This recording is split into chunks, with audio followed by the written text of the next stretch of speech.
Taxi করে গেছে যখন, এখন আর ফিরবে না। চাই আমি ভেতরে যাই।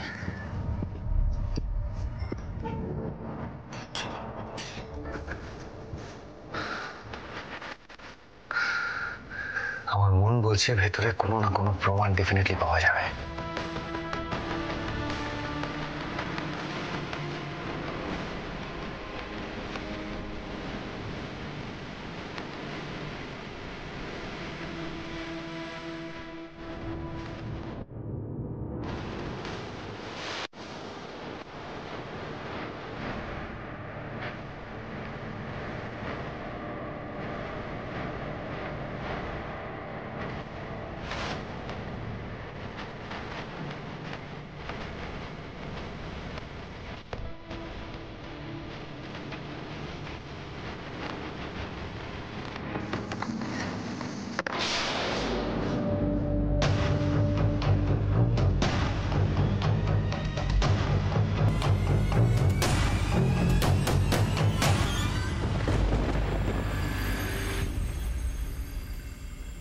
সৃজনটা যে কি করে না, সকাল সকাল যে কোথায় চলে গেল।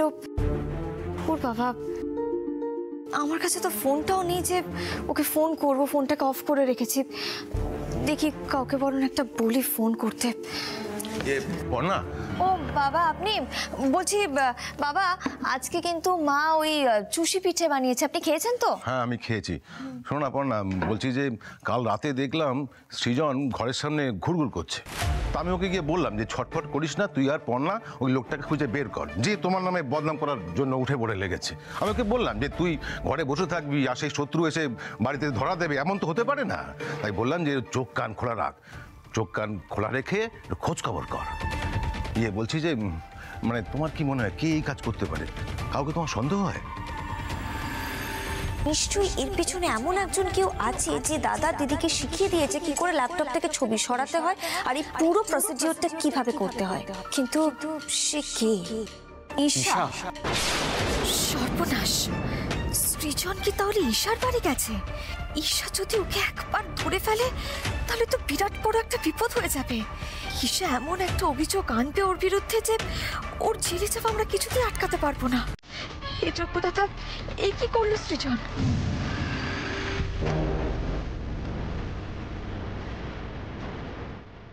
এই তো ল্যাপটপটা খোলা আছে, দেখি এখানে কিছু পাওয়া যায় কি।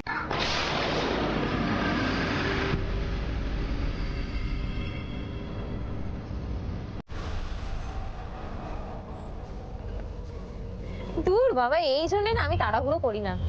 পার্সটাই তো আনতে ভুলে গেছি। দাদা, আপনার কাছে অনলাইন পেমেন্টের অপশন আছে? না দিদি, এখনো আমার করা হয়নি। ওহো, কি করি? দাদা, আমাদের না ব্যাক করতে হবে, আমরা ব্যাক করি। আমি পার্সটা আনতে ভুলে গেছি একদম। ঠিক আছে।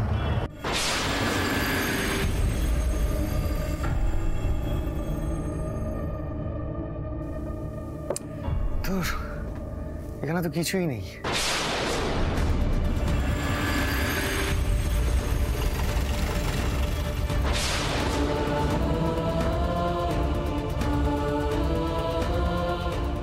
Secret Santa?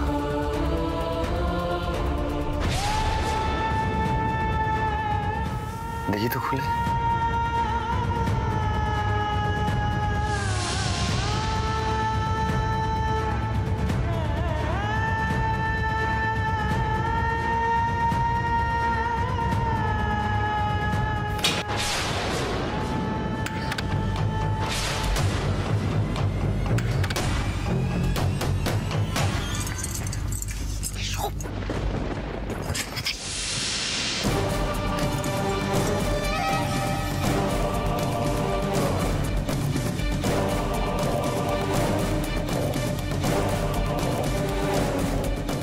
পার্সটা যে কোথায় রাখলাম?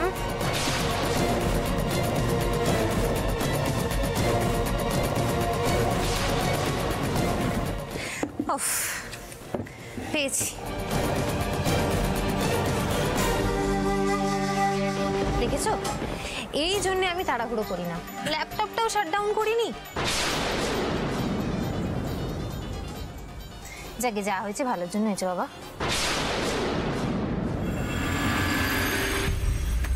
যা শাটডাউন করে দিল নাকি? আমার তো জানাই হলো না ওই সিক্রেট সান্টা ফোল্ডারের মধ্যে কি ছিল।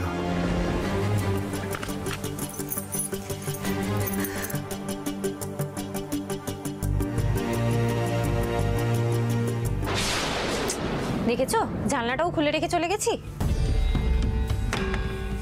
এ সব মশা ঢুকে গেল।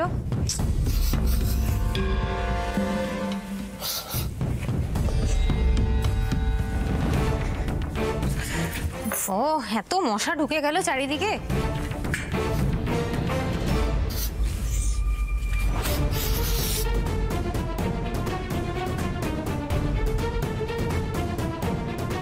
সোফার পেছনটাতেও একটু দিয়ে দিই। যোগ্যতা থাকো, কিছু একটা করো।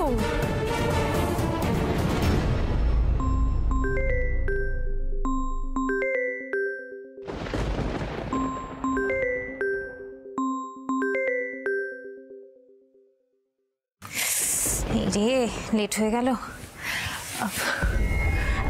হ্যাঁ হ্যাঁ হ্যাঁ হ্যাঁ হ্যাঁ আমি আসছি। আসলে না আমি পার্সটা বাড়িতেই ফেলে চলে গেছিলাম। আমি এক্ষুনি বেরোচ্ছি, নিচে ট্যাক্সি দাঁড় করিয়ে এসেছি। হ্যাঁ হ্যাঁ হ্যাঁ হ্যাঁ হ্যাঁ হ্যাঁ আসছি আসছি আসছি, রাখলাম। হ্যাঁ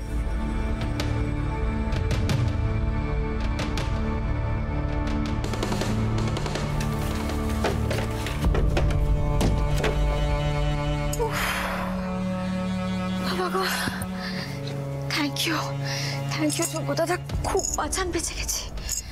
আচ্ছা তার আগে আমাকে বলো তো তুমি এখানে এলে কি করে? আরে বাবা, ওই তো পেছনের জানলাটা খোলা ছিল না, ওখান থেকে কোন রকমে ঢুকেছি। এত রিস্ক নেওয়ার কি দরকার ছিল তোমার? সৃজন, এই প্রশ্নটা তো আমিও তোমাকে করতে পারি। এত রিস্ক নিয়ে ঈশার বাড়িতে ঢোকার কি প্রয়োজন ছিল তোমার?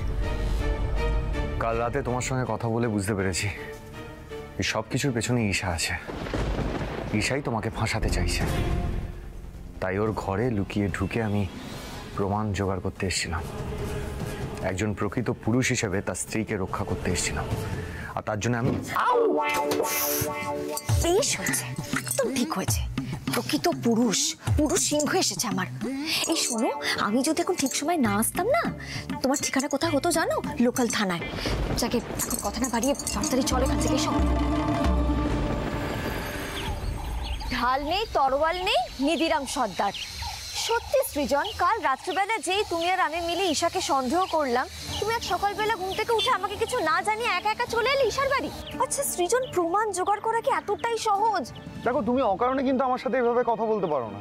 খুব পারি, 100 বার পারি, 1000 বার পারি। তুমি কি বলো তো সৃজন, তুমি যদি একবার ঈশার চোখে পড়ে যেতে তাহলে তুমি রক্ষা পেতে বলো তো? যেই মেয়েটা এত প্ল্যানিং করে তোমার এগেইনস্টে মলেস্টেশনে চার্জ আনতে পারে, সে যদি একবার জানতে পারতো তুমি ওর বাড়িতে লুকিয়ে রয়েছো, তাহলে ও তোমার এগেইনস্টে আর কি কি চার্জ আনতে পারতো? তোমার কোনো আইডিয়া আছে? হ্যাঁ তাই তো, এটা তো মাথায় আসেনি। কিন্তু না, যেই পর্ণাকে সে কথা বলবো ও ভাববে আমি আবার ওর কথা মতো চলছি। সেটা করা যাবে না। কি হলো বীরপুরুষ, কি ভাবছো? কি আবার ভাববো? ভাবছিলাম যে তুমি এখন আমাকে চেনোনি। শোনো, সৃজন দত্তকে নাকাল করা অত সোজা না। আর এখন থেকে আমি নিজে যেটা ঠিক মনে করব সেটাই করব। আর তোমাকেও আমার কথা মতো চলতে হবে। আমি এক কথার মানুষ, শক্ত হাতে আমি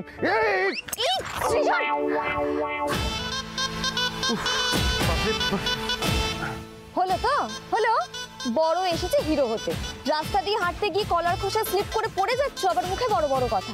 ইচ্ছে করছে না তোমাকে এখানেই ফেলে রেখে আমি চলে যাই? এ পর্ণা, স্বামীর সঙ্গে মস্করা হচ্ছে। আগে আমাকে দাঁড়াতে সাহায্য করো। তোলো তোলো। তবে রে, আমি মরছি আমার নিজের জ্বালায়, আর উনি এসেছেন স্বামীর সাজতে। তুমি থাকো এখানে পড়ে। কি এ পর্ণা, এ পর্ণা তোলো আমাকে। এভাবে কেউ কাউকে ফেলে চলে যায় নাকি? এ আজব। আরে এ পর্ণা দাঁড়াও। বাবা কি জোরে লাগবে। এ পর্ণা দাঁড়াও দাঁড়াও, আরে দাঁড়াও। হে পর্ণা দাঁড়াও। ব্যাপারটা কি বলো তো, তুমি আমাকে ওখানে একা ফেলে চলে এলে। তা কি করব বলো? তুমি তো রাস্তায় পা পিছলে পড়ে যাচ্ছ, ঘরের মধ্যে ধাক্কা খাচ্ছ, তবুও তো তোমাকে পুরুষত্ব ফলাতেই হবে। মানেটা কি? হ্যাঁ, কি বলতে চাইছো তুমি? দেখো, সবসময় ওই গলার আওয়াজটাকে গম্ভীর করে আমি পুরুষ, আমি তোমার স্বামী, এসব বললে না চলে না। কখনো কখনো মাথাটাও একটু একটু খাটাতে হয়। কি? আমি মাথা খাটাই না? পর্ণা তুমি কিন্তু আমায় অপমান করছো। হ্যাঁ বেশ করছি। আরে ওদিকে কোথায় যাচ্ছ? হ্যাঁ তোমার ঘর তো এদিকে, কোথায় যাচ্ছ? ওদিকে যার ঘর আমি তার কাছেই যাচ্ছি, আমি ঠাম্মির কাছে যাচ্ছি। পর্ণা পর্ণা পর্ণা শোনো পর্ণা।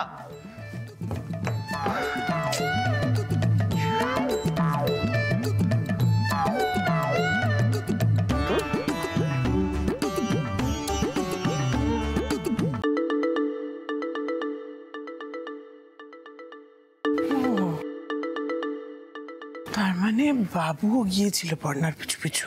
এই মেজো কাকি, তুমি জানো কোথায় গেছিল? না, তবে বলেছিল কি পর্ণাকে রক্ষা টক্ষা করতে কোথায় একটা যাচ্ছে। এটাই হলো মুশকিল, জানো তো, এক রাতের মধ্যে ওই মেয়ে সৃজনের মাথার পোকা করে নড়িয়ে দিয়েছে। কিন্তু মেজো কাকি, আমাদেরও না হাল ছাড়লে চলবে না। সৃজনের পেছনে না একদম আঠার মতো লেগে থাকতে হবে।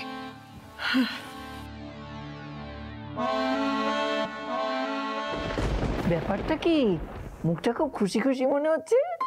হ্যাঁ ঠাম্মি, আজকে আমি খুব খুশি। তোর মুখে হাসি দেখলে আমার সব চিন্তা দূর হয়ে যায়। তার মানে দাদু ভাইয়ের সাথে সব ঝামেলা মিটে গেছে, তাই তো? ঠাম্মি, আমাদের ঝামেলা তো আর একদিনে মেটবার নয়, তবুও চেষ্টা করছে। তুমি জানো আজকে তোমার নাতি কি করেছে? কি করেছে? ও আজ লুকিয়ে লুকিয়ে ঈশার বাড়িতে ঢুকেছিল। ঈশার বাড়িতে? কেন রে? ওর বাড়িতে? ঠাম্মি, আসলে কালকে আমার আর সৃজনের দুজনেরই মনে হয়েছে আমার সঙ্গে যে ঘটনাটা ঘটেছে তার পেছনে ঈশার হাত রয়েছে। আর অমনি সকালবেলা ঘুম থেকে উঠেই তোমার নাতি চলে গেছে ঈশার বাড়িতে প্রমাণ খুঁজতে। বুঝেছি।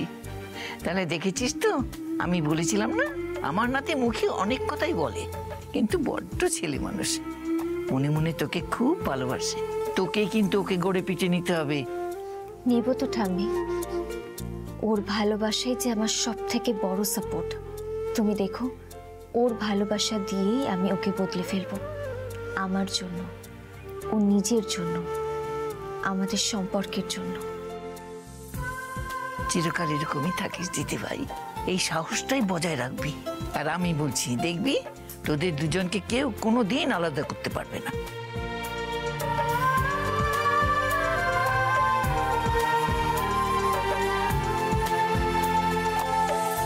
তা বললে তো হবে না বাবু। পই পই করে যে তোকে বোঝালাম যে তুই ওর স্বামী, ও তোর স্ত্রী। ওরে, তুই ওর কথা মতো চলবি না, ও তোর কথা মতো চলবে। মা তুমি এই এক কথা আর কতবার বলবে বলো তো? বলেছো তো, আমি তো শুনেছি। কোথায় শুনেছো তুমি সৃজন? আরে বাবা, দুদিনও স্বামীর দাপটটা ধরে রাখতে পারলে না, সেই পর্ণার পেছনে ঘুরঘুর করছো। কেন করছিলে?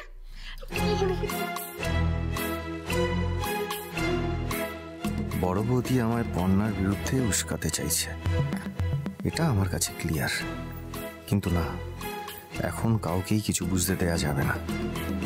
আচ্ছা বড় বৌদি, তোমার কি বাড়িতে আর অন্য কোনো কাজ নেই? আর তোমারই বা কি দরকার সারাদিন আমাদের উপর নজর রাখার? মেজো কাকি, শুনলে তুমি সৃজন আমাকে কি বললো? একবার শোনো। আচ্ছা দাঁড়া, আই বাবু, মৌমিতা তো কিছু ভুল কথা বলেনি। বলি আমারও তো চোখ আছে, আমিও তো দেখেছি যে তুই পর্ণার পেছনে কিরকম ঘুরঘুর ঘুরঘুর করছিস। বাবু, আমরা কিন্তু কেউ বোকা নই, বোকা ভাববি না আমাদের। ভালো কথা বলছি, একটু দুদিন দেখ, স্বামীর মতন নিজের দাপটটা ধরে রেখেছিলি। ওই মেয়ে চুপ ছিল, কিচ্ছু কোনো পাকামো করেনি। যেই তুই গলে যাবি অমনি দেখবি সাপের 5 পা বেরিয়ে গেছে। তাহলে তোমরা কি বলছো? আমি কি করবো এখন? না না তারা, আমরা নির্দিষ্ট করে কিছু করতে বলছি না, শুধু বলছি যে ওই মেয়েকে না একটু দমিয়ে রাখতে হবে, বুঝতে পেরেছিস? ওই মেয়ে যেন তোমার মাথায় চড়ে নাচানাচি না করতে পারে। ওকে বুঝিয়ে দিতে হবে বাবু, ও বাড়ির বউ এবং বাড়ির বউয়ের মতনই ওর থাকা উচিত। শোন, তুই না ও যা বলবে তার উল্টো কথাটা বলবি, বুঝেছিস? কোনো বিষয়েই তুই সহমত হবি না ওর সাথে। তোকে একদম বুঝিয়ে দিতে হবে যে তুই একজন পুরুষ মানুষ এবং তোর সিদ্ধান্তই তোর কাছে শেষ কথা। চোখে আঙুল দিয়ে এটা ওকে বুঝিয়ে দিতে হবে বাবু। যেমন ধর শাড়ির কথা। শাড়ির কথা করতে গেলো এখানে? আরে বাবা, আমার মাথা থেকে এলো। এই সৃজন, আমার না শাড়ির কথা নিয়ে মাথায় একটা খুব ভালো আইডিয়া আছে। বড় বৌদি, তোমার কোনো আইডিয়া শোনার আমার কোনো ইচ্ছে নেই। আর শাড়ির কথা নিয়ে না প্লিজ তুমি ভেবো না। আমার অনেক কাজ আছে, তোমরা এখন যাও। এই এই এই শোন, ওই মেয়েকে মাথায় তুললে না কাজকর্ম তোমার এমনি লাটে উঠে যাবে। হ্যাঁ, তার থেকে মৌমিতা যেটা বলছে সেটা একটু শোনো। মৌমিতা বলো তো। সৃজন, তুমি একটা ব্যাপার ভেবে দেখো, শাড়ির কথা কিন্তু তোমার কোম্পানি, সারাদিন বসে তুমি এটা দেখাশোনা করছো, সমস্ত ব্যবসাটা সামলাচ্ছ, কিন্তু নাম কার হয়? ওই পর্ণার। কারণ কারণ কি করে? ও লোক দেখানো কাজকর্ম করে।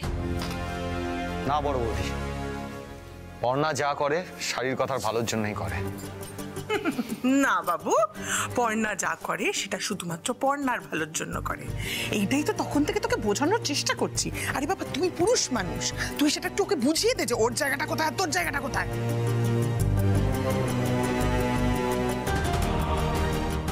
সৃজন, মেজোকাকে কিন্তু একদম ঠিক কথা বলেছে। আরে বাবা, পর্ণা যতই চেষ্টা করুক না কেন, ও তো মেয়ে মানুষ, ওকে তোমার থেকে ভালো ব্যবসাটা বুঝতে পারবে? আরে ব্যবসা তো পুরুষ মানুষের কাজ। শোনো সৃজন, এবারে না শাড়ির কথার রাশটা নিজের হাতে টানো, ওকে একদম মাথার উপর উঠতে দিও না। তুমি না একটা কাজ করো সৃজন, এই যে যা সিদ্ধান্ত হয় সেই সিদ্ধান্তগুলো তুমি একা নেবে, পর্ণাকে কোনো কিছু তুমি জানতেই দেবে না। ভাই, তোমার সুখী দাম্পত্য জীবনের জন্যই কথাগুলো বলছি, পর্ণাকে না একেবারে হাতের মুঠোয় রাখবে। মা আর বড় বৌদি ঠিকই বলেছে, আমি তো পর্ণার সঙ্গে সুখেই সংসার করতে চাই, কিন্তু ওই মাঝে মাঝে এদিক ওদিক করে ফেলে। ঠিকই তো, আমি ওকে কিছুই বলতে পারি না। পর্ণাকে একটু দাপটে না রাখলেই ও গন্ডগোল করে ফেলে। এই ফটোশুটেও ও তাই করেছিল। বেচারি ভালো মনে সব করতে চায়, কিন্তু সব খেটে ফেলে।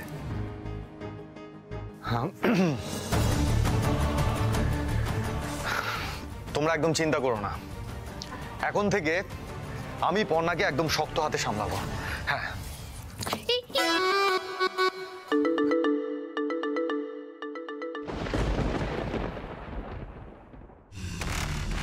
হে মা মঙ্গলচণ্ডী, আমার বাবুটাকে শক্তি দাও মা, ও যেন পর্ণাকে বাগে আনতে পারে। পর্ণা যা মেয়ে, ওকে বাগে আনতে গেলে ও নিজেই ঝামেলা করে বাড়ি ছাড়বে, আর আমি তো সেটাই চাই।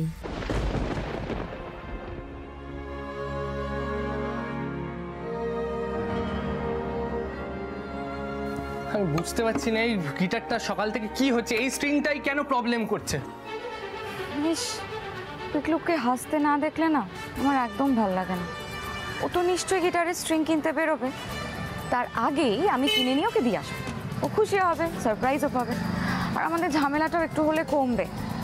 আর তারপরে দুজনে একসঙ্গে মিলে গান গাই। আমি শিওর পিকলু এটা পেলে খুব খুশি হবে।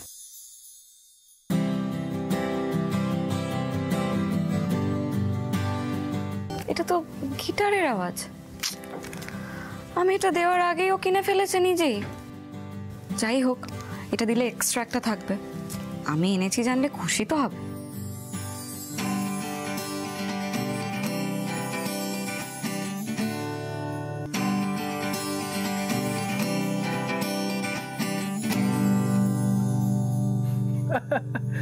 ভাই এটা বোধহয় টেলিপ্যাথি, মানে আজকে আমার গিটারের তার ছিল, আজকে তুই আমাকে নতুন গিটার গিফট করলি। সারপ্রাইজটা তাহলে পছন্দ হয়েছে? আরে পছন্দ কি রে, ফাটাফাটি হয়েছে। তবে আমার কাছে শুধু সারপ্রাইজের কজ বা মেটেরিয়াল ম্যাটার করে না, আমার কাছে ম্যাটার করে কে সারপ্রাইজটা দিচ্ছে সেটা। তাই বুঝি? তাই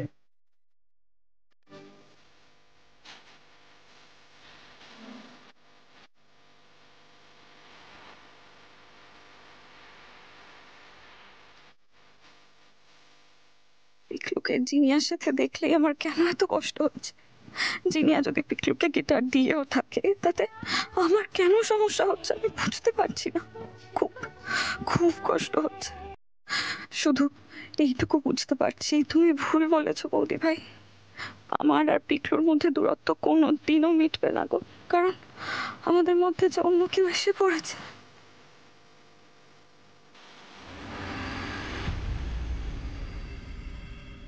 হ্যাঁ ঠিক আছে, হ্যাঁ তাহলে ওই কথাই রইলো, আপনি কাল সকালেই মাল গোডাউনে তুলে দিন।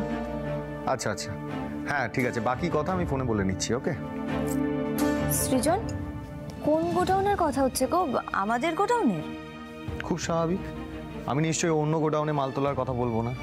অদ্ভুত। অদ্ভুত তো বটেই। আমি বুঝতে পারছি না হঠাৎ করে এখন গোডাউনে মাল তোলার কথাটা উঠছেই বা কেন।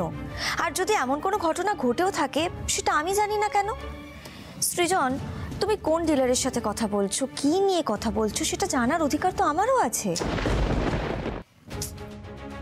সৃজন, আমি কিন্তু তোমাকে কিছু জিজ্ঞেস করছি, উত্তরটা দাও আমায়। আচ্ছা, শাড়ির কথা নিয়ে তুমি কোনো ডিসিশন নিচ্ছ, সে কথাটা আমি জানি না কেন? শান্তিপুর থেকে একটা নতুন লট আমাদের গোডাউনে ঢুকবে কাল সকালে, আর বাকি সমস্ত স্টকও আমরা কাল সকালেই ওখানে তুলে নেব। বাড়িতে রাখার জায়গা নেই। বাড়িতে রাখার জায়গা নেই মানে? সে কি কথা? এতদিন ধরে তো সব শাড়ি জিনিসপত্র আমাদের বাড়িতেই রাখা থাকতো, এখন হঠাৎ করে জায়গা হচ্ছে না। সৃজন, কিছুদিনের তো ব্যাপার, এক্ষুনি এক্ষুনি গোডাউনে কোনো মাল তোলার দরকার নেই, লোড করো না ওখানে। কেন এখন লোড করবো না কেন? মানে এত টাকা দিয়ে ওটা ভাড়া নিয়েছি খালি রাখার জন্যে? সৃজন, আমি তো তোমাকে আগের দিনই বললাম যতক্ষণ না পর্যন্ত ফায়ার ইন্স্যুরেন্স হচ্ছে ততক্ষণ ওখানে কোনো মাল লোড করিও না। পনা, সবেতে না মাতব্বরি করাটা বন্ধ করো। আরে পাড়ার মধ্যেই গোডাউন, এতদিনের চেনা, এতদিন ধরে ওটা ফাঁকা পড়েছিল, আর এখন আমরা ভাড়া নিতেই সেখানে আগুন লেগে যাবে। এটা কোনো কথা হলো বলো তো সৃজন? আচ্ছা, বিপদ কি বলে কয়ে হয়? সেটা তো যখন তখনই হতে পারে। আমি বলছি শোনো, এক্ষুনি ওখানে শাড়িগুলো লোড করো না। শোনো, তুমি না তোমার বিপদ নিয়ে লেজ গুটিয়ে বসে থাকো, কিন্তু আমি বসে থাকবো না। আমি যেটা ভেবেছি সেটাই করব।